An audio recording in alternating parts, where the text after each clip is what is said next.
Tevet, what is Asara Tevet all about? Why do we fast today? So today marks the siege of Yerushalayim. It was the first step and the start of the destruction, of course, in the destruction, unfortunately, of the first Beit HaMikdash.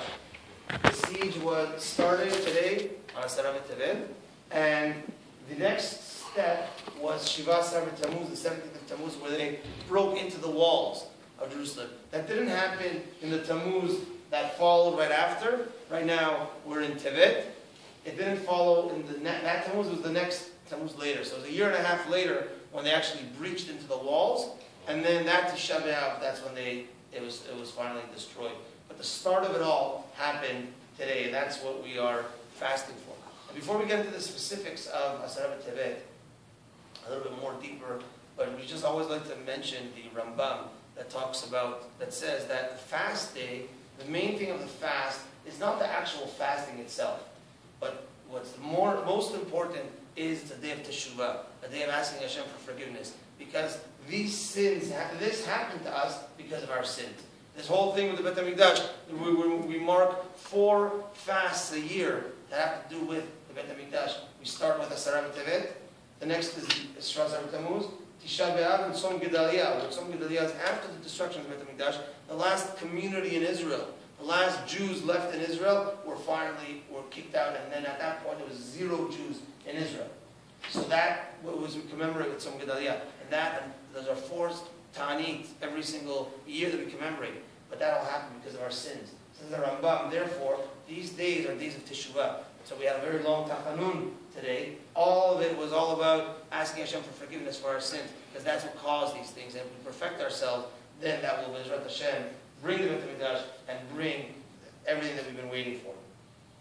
So, Asara Tevet, the Navi says something interesting. Says, if you pay attention to the Tachanun, a lot of times he mentions the words Be'etzem Hayom Hazeh, Ben Buzi. Yechezkel says that he tells us the date of when this happened, the siege, on the 10th of Tevet. Be'etzem Hayom Hazeh, on the middle of that day, on that day.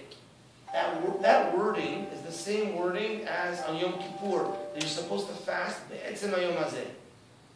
The Chachamim tell us that just like on Yom Kippur, it says Be'etzem Hayom Hazeh, meaning even if Yom Kippur were to fall out on Shabbat, we fast on Yom Kippur, just like many times it happens. So too, if Asara Tevet were to fall on Shabbat, we would need to fast on Shabbat. That's what Abu Darham says. No way. But Asara Tevet, the way the calendar works out, never falls on Shabbat, so it doesn't happen. But theoretically, if it were to fall on Shabbat, we'd have to fast on Shabbat.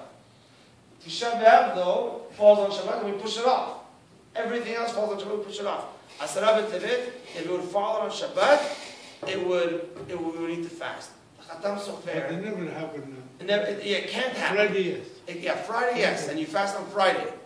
But it can't happen on Shabbat. But if it were to happen on Shabbat, theoretically, we would have to fast. The question is why.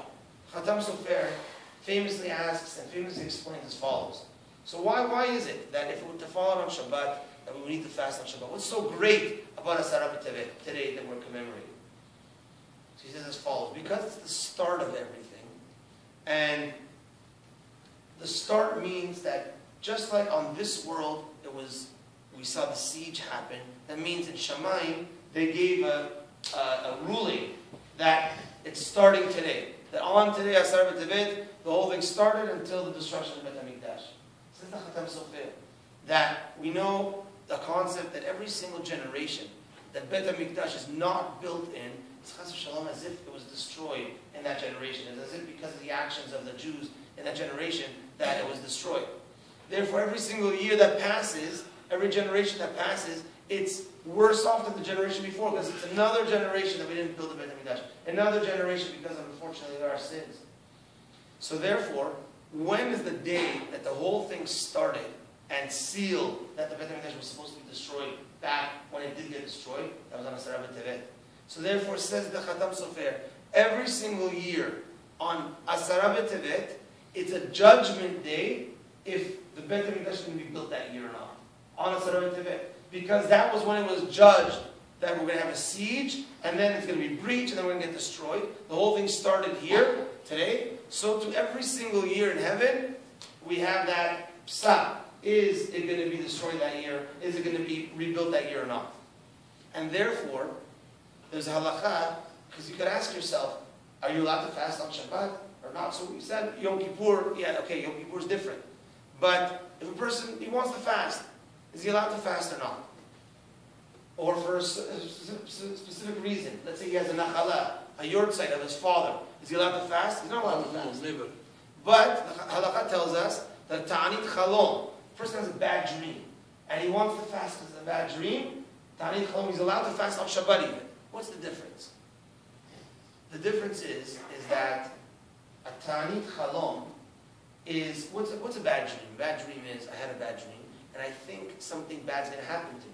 Because in that dream I saw something bad happening to me, and that means I think something bad's going to happen to me in the future.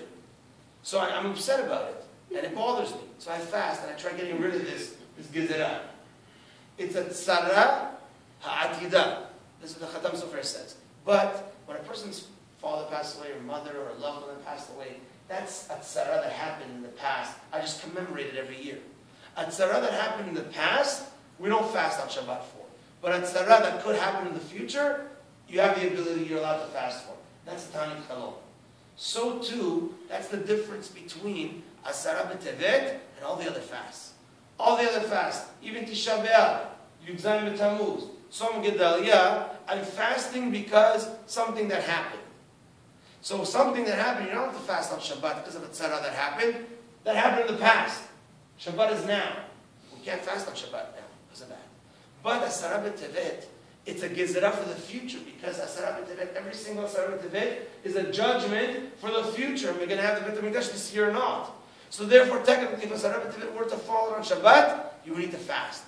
That shows us the severity of Asara b'Tevet. What this day is, what lies beneath this day, and why the Chachamim made it as a day of fasting. So it's incumbent upon us to have these thoughts, and to say, how could I bring the Bet HaMikdash closer? We know the Bet HaMikdash was destroyed because of various reasons. The first Bet HaMikdash was destroyed because of the three cardinal sins: adultery, murder, and avodah zarah, idol worship. Second Bet HaMikdash was destroyed because of sinat chinam, man hating another man for no reason. Talk lashon hara about another person, put down another person. The first Bet HaMikdash was rebuilt after 70 years. That means that the Jewish nation they erected what they destroyed in 70 years. They cleaned themselves of those three cardinal sins.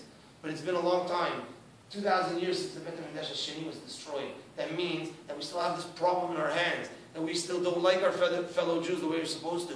We still talk bad about our fellow Jews the way that we're not supposed to. So it's incumbent upon us to do what we can to perfect our own personal sins, which we know, each and every one of us, what baggage we have to become better, and to try thinking about Bet HaMikdash, thinking about HaKadosh Baruch Hu and His home. We have a home, Baruch Hashem. Hashem's home is not fully there yet.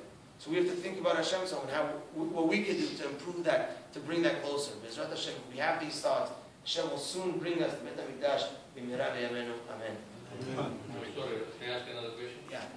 If it's a member of the congregation, there's a child born, and then it's a Brit Milah, falls into this day.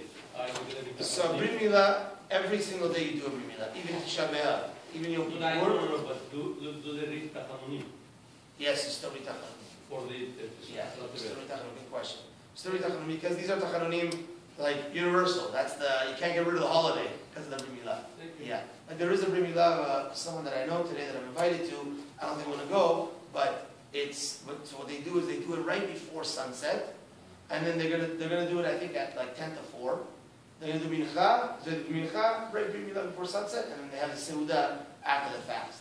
But yeah, if a Brit Milah happens on a fast like today, it doesn't rid the